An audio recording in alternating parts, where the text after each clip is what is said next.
আগামী 12 তারিখে নির্বাচন, নির্বাচনে আপনারা লাঙ্গল মাথায় ভোট দিবেন। কেন লাঙ্গল মাথায় ভোট দিবেন সেটা আমি বলি।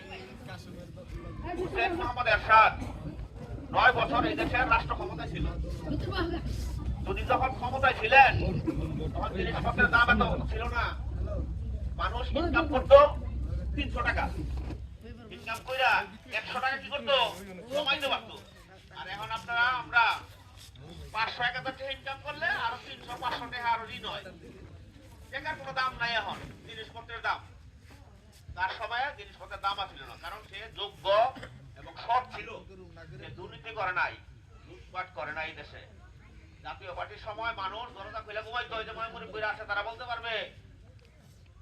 এই সময় এরকম সন্ত্রাসী ছিল না, কোনো লুটপাট ছিল না, চাঁদাবাজি ছিল না, মানুষ শান্তি সুখী ছিল। এরশাদ শুক্রবার সরকারি ছুটি করছিল।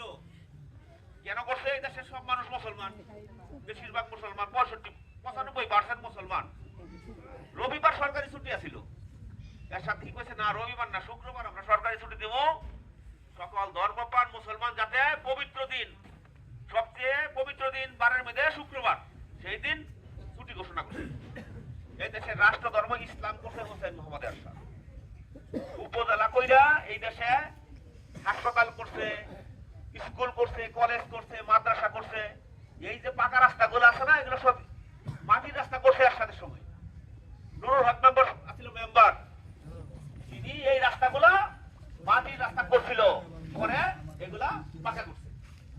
মাটির রাস্তা যদি না থাকতো তাহলে কি আমরা এই পাকা রাস্তা পাইতাম? এরশাদ